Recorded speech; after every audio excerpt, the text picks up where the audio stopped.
দাবি তো করি রসুলকে ভালোবাসি, কিন্তু আদর্শে আদর্শবান হইতে রাজি না। আমি বুখারী শরীফ থেকে দেখায় কথাটা শেষ করতেছি। রাত্র 11টা বাজতে চলছে, আর লম্বা করতে চাইতেছি না। ইমাম বুখারী রহমতুল্লাহ আলাইহি লেখছেন, দুনিয়া বলে কবরের প্রশ্ন তিনটা। কয়টা? কয়টা? আমিও বলি তিনটা, কিন্তু কবরের মৌলিক প্রশ্ন একটা। আসল প্রশ্ন, আসল প্রশ্ন, আসল প্রশ্ন, গুরুত্বপূর্ণ প্রশ্ন একটার ভিতরেই তিনটা, একটার ভিতরেই। ইমাম বুখারী রহমতুল্লাহ আলাইহি লেখছেন, কবরে যাওয়ার পরে সর্বপ্রথম জিজ্ঞাসা করবে, মা কুনতা তাকুলু ফি হাদার রাজুলি মুহাম্মাদিন, বলো যেই নবীর উম্মত বানায়া তোমার কাঁধে আমি 4 স্টার দিছি, 4টা স্টার দিছি তোমার কাঁধে, 4টা স্টার। মেজর জেনারেলের কাঁধে 4টা স্টার থাকে, তোমাকে আমি মেজর জেনারেল বানাইছি, 4 স্টারওয়ালা বানাইছি। প্রথম স্টার কুনতুম খায়রা উম্মাহ, দ্বিতীয় স্টার উখরিজাত লিন্নাস, তোমাকে আমি মানব জাতির কল্যাণের জন্য পাঠাইছি। তৃতীয় স্টার হইল হুয়াজতাবাকুম, তোমাদেরকে কুদরতি হাতে আমি বাছাই করছি। চতুর্থ স্টার হইল শুহাদা আলান নাস, কিয়ামতের দিন আমি তোমাদেরকে আমার পক্ষে রাজ সাক্ষী হিসাবে নির্বাচিত করছি। যেই বন্ধুর উম্মত হওয়ার কারণে তোমাদেরকে আমি এতটুকু মূল্যায়িত করছি, মূল্যায়িত বোঝেন তো, তোমাদের জীবনকে সময়কে এতটুকু মূল্যবান বানাইছি। এক রাত্রই 83 বৎসর, কি মনে হয় ভুল বলতেছি, ঠিক না? কি এক রাত্র, এক রাত্র 83, আরে 83,000 বললেও কম হবে। কোরআন তো বলছে খায়রুম মিন আলফি শাহর, এই জন্য আমি 83 বলতেছি, খায়ের বাদ দিয়া বলতেছি। আর যদি খায়ের মিলায়া বলি তাহলে 83 লক্ষ বললেও ভুল হবে না, আমি উলামাদেরকে মিলায়া দিতে পারবো। এক রাত্রের বিনিময়ে তোমাদেরকে আমি 83 বৎসরের ইবাদত দিতেছি। যেই বন্ধুর উম্মত হওয়ার কারণে কবরের প্রথম প্রশ্ন, ওই বন্ধুটুকু রঙিন ছিল। আজকে 90% না 99% আমার সমাজের লোক বিজাতির রঙে রঙিন, রঙে রঙিন, খ্রিস্টানের রঙে রঙিন, হায় হায় বিজাতির রঙে রঙিন। সাফারি স্যুট পরা, তারপরে ফাতিহা পড়ে গায়রিল মাগদুবি আলাইহিম ওয়ালাদ-দাল্লিন, আবার জোরে আমিনও বলে। হায় হায়, আল্লাহ বাঁচায়া দিছে, নাইলে ফেরেশতা ওই সময় চটকনা দেওয়া দরকার ছিল যে তুই তো পয়রা রইছস লেবাস, আবার তুই বলতেছস কি কইরা যে ওদের হাত থেকে আমাদেরকে বাঁচান। চটকনা যে দেয় না, এটাই শুকরিয়া আদায় করি। উচিত ছিল চটকনা দেওয়া। বলবে ফেরেশতা কই থেকে আইসা দিবে? আরে তোমার সাথে তো আছে 20 জন ফেরেশতা, 24 ঘন্টা আমাদেরকে গার্ড দেয়, গার্ড। দিনে 10 জন, রাত্রে 10 জন। ওই যেডি আমাদেরকে গার্ড দিতেছে ওডি একটা চাট উঠায়া মারা উচিত ছিল। 90 জন সব বিজাতির রঙে রঙিন। যদি রঙিন না হইতো তাইলে পহেলা বৈশাখ আমার দেশে এরকম হইল কেন? অতীতে এরকম হইতো কেন? যাক, এই বছর তো একটু নতুন রূপ পাইছে, ঠিক না? অতীতে তো দেখা আসছি কি মঙ্গল শুভ, মঙ্গল শুভ যাত্রা, মনে হয় ডিকশনারি পড়েন টরেন না, ঠিক না? শিরক করবে আর তোমাকে আল্লাহ চুমা দিবে, ঠিক না? মঙ্গল শুভ যাত্রা এই শব্দটাই তো শিরক দিয়া বড়া। একটু আগে না হুজুরে ওয়াজ করতেছিল, এটা তো শিরক দিয়া ভরা। কি দিয়া ভরা? 100% শিরক। এখনো যে পালতেছে শুকরিয়া আদায় করেন। আমাদের কারণে, বন্ধুর কারণে পালতেছে। বন্ধু একদিন কানতে কানতে বইলা ফেলছে, কোরআন উঠাইলেই তো দেখি, অতীতের কাহিনীগুলা দেখলেই তো দেখি সমস্ত উম্মতকে আপনি সমূলে সাইজ করে দিছেন, ধ্বংস করে দিছেন। আমার উম্মতকেও কি সমূলে ধ্বংস করবেন? আর এই কথাটা জিজ্ঞাসা করছে চোখে পানি নিয়া, কানতে কানতে জিজ্ঞাসা করছে। আল্লাহর রহমতে জোশ চলে আসছে, বলছে বন্ধু আপনার উম্মতকে আমি সমূলে ধ্বংস করব করব করব করব না। আর করব তো করব কি কইরা? আপনি তো ওদের মাঝেই থাকবেন। আমাদের নবীজি কাদের মাঝে আছে? কোথায়? মদিনা, মদিনা মুনাব্বারা আছেন না নাই? নাইলে জান কি লিগা আছে না নাই? আমাদের মাঝে না? না আমাদের মাঝে না, মুসলমানদের মাঝে আছেন তো। কোথায়? রওজায়ে আতহারে জিন্দা। কি? হায়াতুন নবী, হায়াতুন জিন্দা। রওজায়ে আতহারে জিন্দা আছেন কই? আমাদের মাঝে। কোথায়? মদিনা মুনাব্বারা। আপনি ওদের মাঝে থাকবেন, সমূলে ধ্বংস করব তো করব কি করে? এই জন্য বেঁচে গেছি। নাহলে দাবি তো করি, মোহাব্বত করি, কিন্তু রং সব বিজাতির। যুবক, তোমাদের অনুষ্ঠান হিসাবে তোমাদের পায়ে হাত দিয়া বল, আমার বিশ্বাস তোমরা যদি রঙিন হয়ে যাও, আমি একটা প্রমাণ দিয়া বলবো, অতীত 16 বছর আমরা দেখছি কেউ স্বপ্নেও ভাবতে পারে না যে নামাবে। স্বপ্নেও যদি ভাবতো তো বর্তমান বিজ্ঞানী টেকনোলজির দ্বারা ওইটাকে বাহির করে নিয়ে যাইত। ঘুমের থেকে উঠার আগে হ্যান্ডকাপ নিয়ে মাথার কাছে দাঁড়ায় থাকতো, যে ঘুমেরতে জাগার সাথে সাথে পড়ায়া দিন, ঠিক না? কিন্তু তোমরা নামতে দেরি, আল্লাহ নতুন স্বাধীনতা দিতে দেরি করে নাই। এইটাই আমার বিশ্বাস বাড়ায়া দিছে যে তোমরা যদি রসুলের রঙে রঙিন হও, তাহলে আমার জাতি আল্লাহর রসুলের রঙে রঙিন হইতে বাধ্য। আর রসুলের রঙে যদি রঙিন হইলা, তাহলে আমার বিশ্বাস তোমাদের সাথে লড়বে তো দূরের কথা, তোমাদের দিকে কেউ আঙ্গুল উঠানোর পর্যন্ত সাহস পাবে না। যদি উঠায়, যদি উঠায়, যদি উঠায়, যদি উঠায়, তাহলে আমি গ্যারান্টি দিব তোমাদের লড়তে হবে না। আল্লাহ বলে আমি লড়ার জন্য নাইমা চলে আসবো। ফেরেশতা তো আসবে, আসবে, আমিও আসবো, আমিও আমিও আমিও আসবো। মান আদালি ওয়ালিয়ান আদানতুহু লিল হারব। হ্যাঁ, আর রসুলের রঙের যত বেশি রঙিন, তত বেশি আল্লাহর ওলি, তত বেশি আল্লাহর।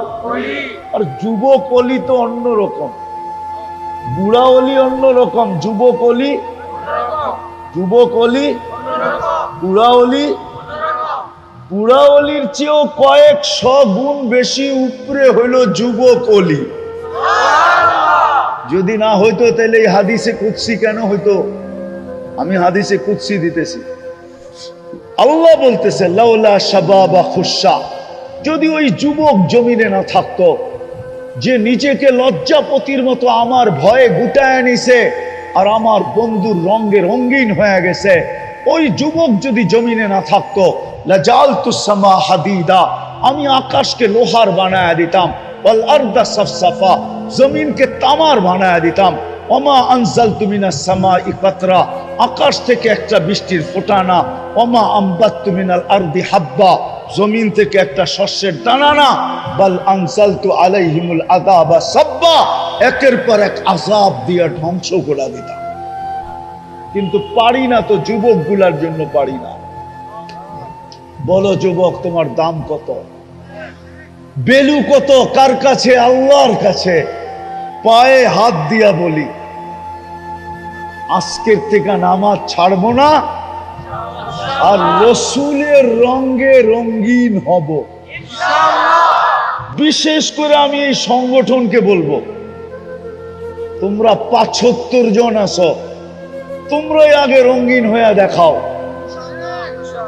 তোমরা যদি রঙিন হও, তা আমার বিশ্বাস তোমাদের দেখা দেখি এই এলাকার যুবকরাও তোমাদের রঙে রঙিন হবে।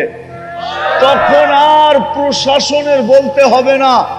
আজকে আমাদের প্রশাসন চিৎকার দেয়, মাদকের বিরুদ্ধে যুদ্ধ ঘোষণা করে, ওটার বিরুদ্ধে যুদ্ধ ঘোষণা করে, ওটার বিরুদ্ধে যুদ্ধ ঘোষণা করে।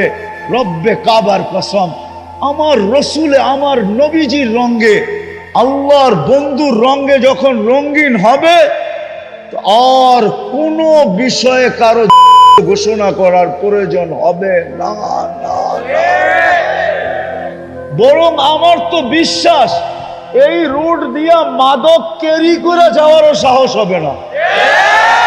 এই এলাকায় কারো গুনাহ করার সাহস হবে না। মেয়েরা হাইটা যাবে রাস্তা দিয়া, কারো চোখ তিলা তাকানের সুযোগ হবে না। প্রমাণ আছে দুনিয়াতে, প্রমাণ।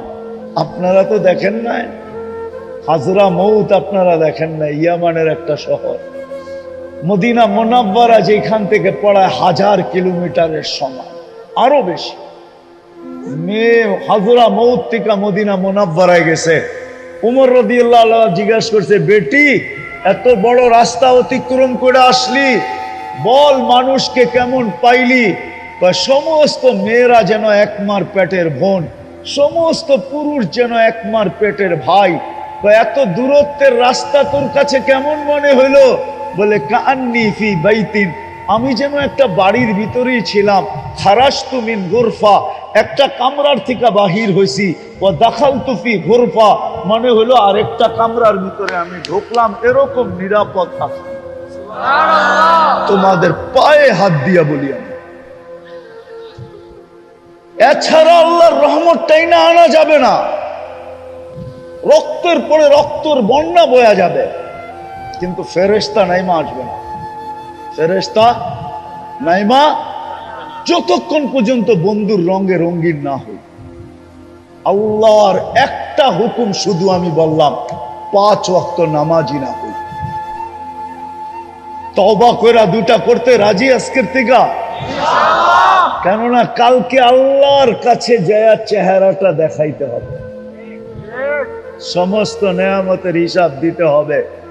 কবরে সর্বপ্রথম প্রশ্ন হবে, মা কুনতা তাকুলু ফি হাদার রাজুলি মুহাম্মাদিন।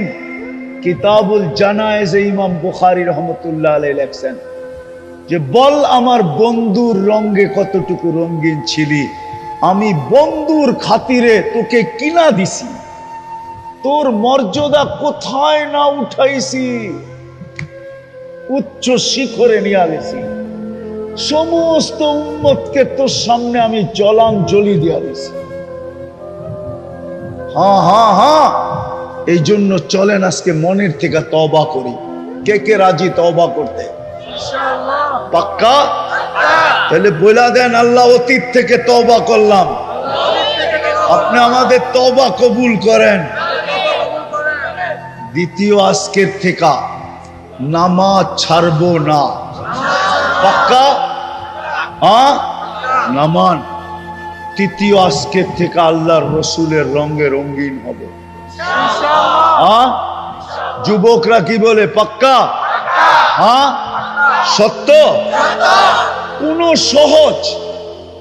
আলহামদুলিল্লাহ সুম্মা আলহামদুলিল্লাহ, বলেন না আলহামদুলিল্লাহ। বাংলাদেশের মতো কপাল দুনিয়ায় আল্লাহ কাউকে দেন নাই। যেই দেশের কদমে কদমে হক্কানি আলেম পাওয়া যায়, আল্লাহর সৈনিক পাওয়া যায়, সৈনিক হক্কানি আলেম কদমে কদমে পাওয়া যায়, প্রত্যেক গ্রামে গ্রামে পাওয়া যায়, প্রত্যেক গ্রামে গ্রামে পাওয়া যায়। এরকম পরিবেশ দুনিয়ার কোন দেশে নেই। শুধু রাস্তার এই মাথা থেকে এই মাথা পর্যন্ত কয়টা মাদ্রাসা? কন্যা, আরে ওই মেন রোডের থেকে ঢুইকা এই মেইন রুট পর্যন্ত বাইরেতে কয়টা মাদ্রাসা? দুই পাশে দুর্মিয়া চৌখে পড়ার মতোই তো 6টা, চিপায় চাপায় ছোট ছোট আছে না কয়েকটা, ওটি গণেন না কেন? এতটুক জায়গার ভিতরে যদি এতটি মাদ্রাসা, মসজিদ কয়টা? আরে কন্যা, মসজিদ তো বানাইছেন, মাঝে মাঝে আপনাকে উপরে বিরক্ত লাগে। একটা মসজিদের সামনে পার্কিং বানান নাই, যে কোনো পথিক গাড়িটা থামায় নামাজ পড়া যাইব, একটার মধ্যে পার্কিং বানায় নাই। মাঝে মাঝে খুব বিরক্ত লাগে। আমি পড়ার সময় তো যাই, মাঝে মাঝে আমার খুব বিরক্ত লাগে। একটার ভিতরে পার্কিং বানাইতে পারতো, কিন্তু দেওয়ালটা এরম উঁচা করে দিছে যে গাড়ি এটার ভিতরে উঠানো যায় না। একটু সুলভ করে দিলি তো। একটা আমার চোখে আছে, গাড়ি ঢুকানো যেত।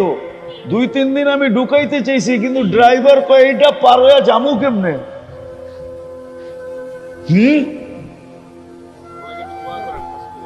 রাগ হয় না, মনেরটা কয়া দিলাম আর কি। মসজিদ কয়টা? হ্যাঁ, রাস্তার পাশে যখন মসজিদ হয় তো মসজিদের কমিটির উচিত যে ওইখানে পার্কিং সার্কিং এর একটু জায়গা রাখা। হতে পারে কোন আল্লাহর বান্দা নামাজ পড়বে আর দেখবে মসজিদটা টাইলস ফাইলস নাই, কমিটি ডাইকা কইব ঠিকানা দেয়া যাবে, আমি টাইলস পাঠায়া দিব, খালি লাগায়া দিবেন। মসজিদ একটু উল্টা পাল্টা দেখছে তো ডাইকা বলছে কত লাগবে, চুপে চাপে। আল্লাহর এরকম বান্দা বহুত আছে না? নাই? নাই? হ্যাঁ, আপনারা তো কাউরে দাঁড়াই দিয়ে দেন না, না মনে হয় বোঝে নাই। আপনারা তো কাউরে দাঁড়াই দিয়ে দেন না, নামাজই পড়তে দেন না। গাড়ি একটা রাখলে পুরা রোড জাম, ঠিক না? বাকি সবাই দিব গালি, ঠিক না? ও চিন্তা করে গালি খাওয়ারও দরকার নাই, নামাজ দরকার হইলে আরো 20 মিনিট পরে যায় পড়বো। আগে যাই পাঁচদো না, পরে চিন্তা করবো কোন জায়গায় পড়বো, ঠিক না? হ্যাঁ, রাগ হয়ে গেলেন নাকি আমার কথা? মসজিদের সামনে বানান পার্কিং। হ্যাঁ, বানাবেন? হ্যাঁ, পার্কিং বানান মসজিদের সামনে। দরকার হইলে নিচতলাকে একটু ছোট করেন, কইরা নিচতলায় পার্কিং বানান। দেখবেন এইখান দিয়া উচিত, এটা হাইওয়ের উপরে মসজিদ। হাইওয়ের উপরের মসজিদ গুলাতে আমাদের দেশের নিয়ম নাই, বিদেশে নিয়ম আছে, এমনকি কাফেরের দেশে নিয়ম আছে। আপনি পার্কিং দেখাইতে হবে, নাহলে মসজিদ বানাইতে পারবেন না। হ্যাঁ হ্যাঁ, আমি দুনিয়া ঘুরি, আমার কাছে জিজ্ঞেস করেন। পার্কিং দেখাইতে হবে, তারপরে মসজিদ বানাইতে পারবেন, এছাড়া বানাইতে পারবেন না। আগে পার্কিং শো করতে হবে।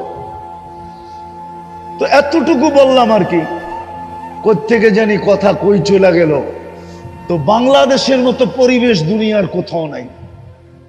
এই মাথার থেকে ওই মাথায় কতগুলা মসজিদ, কতগুলা ইমাম। হ্যাঁ, প্রত্যেক মসজিদে মসজিদে ইমাম, ঠিক না? আলহামদুলিল্লাহ, আমাদের দেশে মুয়াজ্জিন পর্যন্ত আলেম। মুয়াজ্জিন পর্যন্ত হাফেজ। বড় কিসমত এই দেশের। তারপরেও যদি রসুলের রঙে রঙিন না হয় তাইলে আর কবে হবে? মাদ্রাসাগুলো হইলো রসুলের রঙের কারখানা।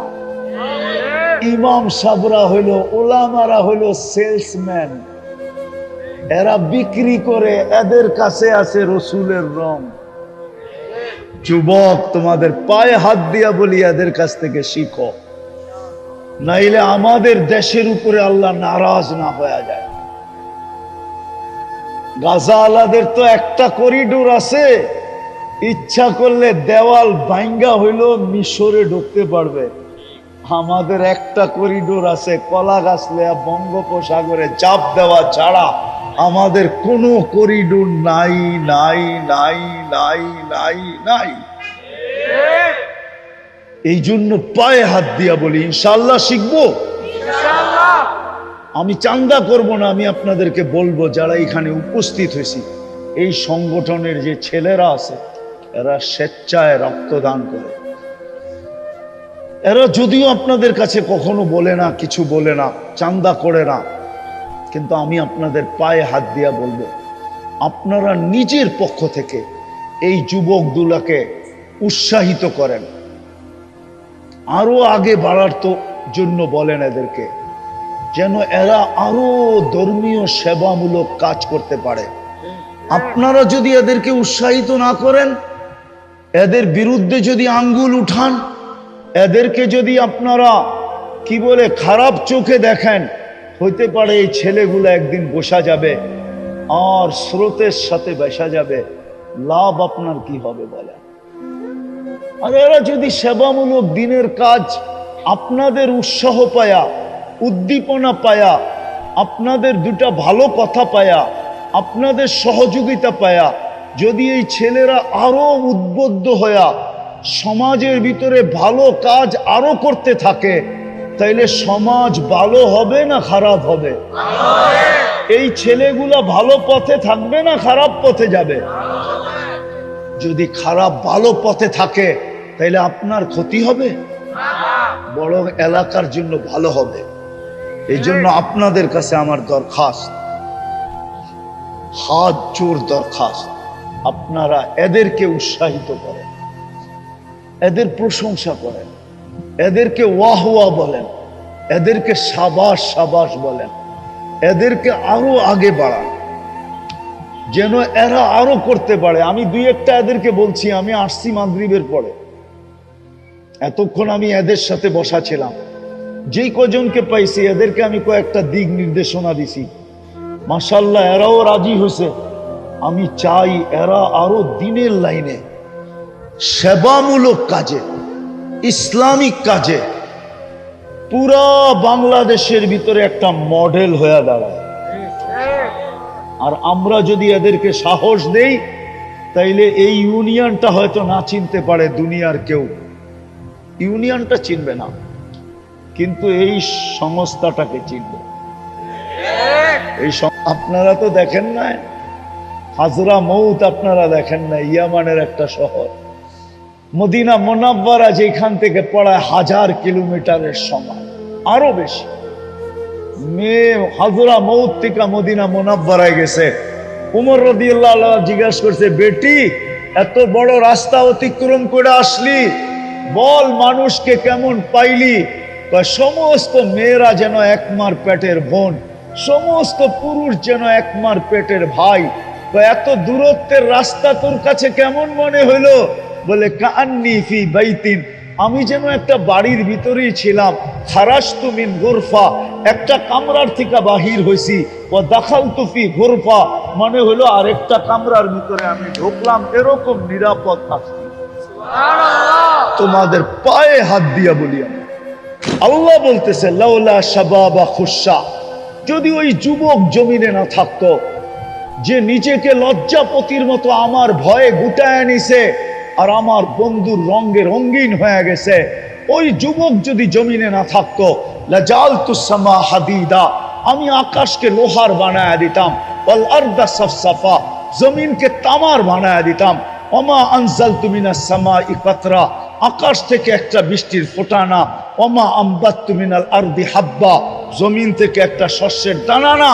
বাল আনজালতু আলাইহিমুল আযাবা সাব্বা, একের পর এক আযাব দিয়ে ধ্বংস করে দিতাম। কিন্তু পারি না তো, যুবকগুলার জন্য পারি না। এতটুক কমসে কম করি, এতটুক যে আজান দিতে দেরি, এইখানের কেউ নামাজ থেকে ভাগতে, নামাজের দিকে ভাগতে দেরি করে না। এইখানে একজন বেনমাজি নাই। যদি এতটুকু মুসলমান করতো আজকে যে কেউ বেনমাজি নাই, তাহলে আমার মনে হয় আজকে 60 লক্ষ মানুষ ডেলি চিৎকার দিতেছে। ডেলি কারো চোখের পানি 24 ঘন্টায় বন্ধ হয় না, আমার বিশ্বাস। ওদের সাথে সাথে আমাদেরও বন্ধ হয় না। হাত উঠাইলেই কান্না আসে, নেটে দেখলেই মন বুক ফাইটা যায়। 60 লক্ষ মানুষের চোখের পানি বন্ধ হইতেছে না। সারা দিন আল্লাহ আল্লাহ চিৎকার দিতেছে। কিন্তু আমি যদি ইতিহাস দেখি তো দেখি একজনের জন্য ফেরেশতা নাইমা আসতেছে, তাও খোলা তরবারি হাতে। একজনের জন্য ফেরেশতা নাইমা আসতেছে। কয়জনের জন্য? আমি উলামাদের সামনে প্রমাণ দিব। একজনের জন্য ফেরেশতা নাইমা আসতেছে, তাও চতুর্থ আকাশ থেকে, খোলা তরবারি হাতে। অথচ 60 লক্ষ চোখের পানি ঝরাইতেছে। মানুষের 24 ঘন্টা চোখ দিয়া পানি ঝরতেছে, চোখের পানির সাথে সাথে রক্ত ঝরতেছে। মাটিও মনে হয় বলতেছে, মালিক, রক্ত আর আমার পেটের ভিতরে নেওয়ার সুযোগ আমার নাই। আমার আর রক্ত পেটে নিতে মনে চায় না। আর কত রক্ত আমি পেটের ভিতরে ছুপাবো, লুকাবো? আমার কথা একটু ধ্যান দিয়া বুঝেন। আর কত রক্ত আমি আমার পেটের ভিতরে, মাটির পেটের ভিতরে লুকাবো? চোখের পানি তো ঝরতেছে, রক্ত ঝরতেছে, কিন্তু আমি তাকাইলে দেখি, ইতিহাসের পাতা দেখলে দেখি একজনের জন্য ফেরেশতা আসতেছে, কিন্তু 60 লক্ষের জন্য কোনো ফেরেশতা এখন পর্যন্ত আসে নাই। আমি প্রমাণ দিতেছি। সাহাবী রাসূল ডাকাতের হাতে পড়ে গেছেন। ছলে কলে কৌশলে সাহাবী রাসূলকে ডাকাত নিয়া জঙ্গলের ভিতরে আটকায়া দিছেন। বলছে, তোমার মাল নিব।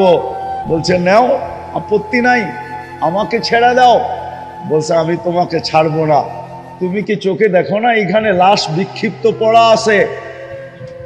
এই লাশগুলা কি প্রমাণ করে না যে আমি তোমাকে ছাড়বো কি ছাড়বো না? বলছে, আমি তোমাকে ছাড়বো না, হত্যা করবো। বলছে, আপত্তি নাই, করো, কিন্তু একটা অনুরোধ তোমার কাছে, 2 রাকাত নামাজ পড়তে দিবে? 2 রাকাত নামাজ পড়তে দিবে? বলছে, পড়ানে। এই লোকগুলো পড়ছিল, কারো নামাজে কোনো কাজ দেখাইতে পারে নাই। তো সাহাবী রাসূল 2 রাকাত নামাজ পড়া বয়ে বয়ে যখন সালাম ফিরাইছেন ডাইন দিকে, সালাম প্রথমে ইমাম সাহেব ডাইন দিকে ফিরায়, তো দেখে ডাইন পাশে এক সুদর্শন যুবক দাঁড়ানো, খোলা তরবারি হাতে, চেহারার থেকে যেন চাঁদের চেয়ে বেশি আলো ছিটকায় পড়তেছে। বাম দিকে সালাম ফিরে তাড়াতাড়ি জিজ্ঞাসা করছে, তুমি কে? তো বলছে, ওয়া রে ওয়া, আশ্চর্যের বিষয়, ডাইকা আনলা তুমি, আবার তুমি জিগাও তুমি কে? ডাইকা তো তুমি আনলা, আবার তুমি জিজ্ঞাসা করতেছো তুমি কে? বলছে, কখন ডাইকা আনলাম? বলে, তুমি কি সেজদায় চিৎকার দাও না, ইয়া মুগিস আগিসনি? লম্বা দোয়া, চলেন আপনাদেরকে শুনাই দেই। ইয়া ওয়াদুদ ইয়া দাল আরশিল মাজিদ ইয়া ফাআলুল লিমা ইউরিদ আসআলুকা বিইজ্জাতিকাল্লাতী লা তুরাম ওয়া বিমুলকিকাল্লাযী লা ইউদাম ওয়া বিনূরিকাল্লাযী মালা আরকানা আরশিক আন তাকফিনি মিন হাদাল লিস ইয়া মুগীস আগিসনি। বলে তুমি যখন ইয়া মুগীস আগিসনি বলে চিৎকার দিছো প্রথমবার, 7 আকাশের ভিতরে ছুটাছুটি শুরু হয়ে গেছে। ফেরেশতাদের মুখে চিৎকার ছিল, আল্লাহ বিপদগামী কোন ব্যক্তির আওয়াজ, হুকুম দিতে দেরি, জাপায়া পড়তে দেরি করব না। তো আল্লাহ আমাকে নির্বাচিত করছেন আর কাউকে না। বলছে সবার প্রয়োজন হবে না, একজন গেলেই হবে। তা আমি নির্বাচিত হয়েছি। দ্বিতীয়বার যখন তুমি ইয়া মুগীস বলে চিৎকার দিছো, তা আমি 4 আকাশ অতিক্রম করে ফেলছি। তৃতীয় একবার যখন চিৎকার দিছো, তো আমি তোমার পাশে আইসা দুশ্মনকে জাহান্নামে পাঠায়া দিছি। ওই যে দেখো লাশে আগুন জ্বলতেছে। সাহাবী রাসূল হাসি দিয়া বলতেছে, এটা আমার বৈশিষ্ট্য?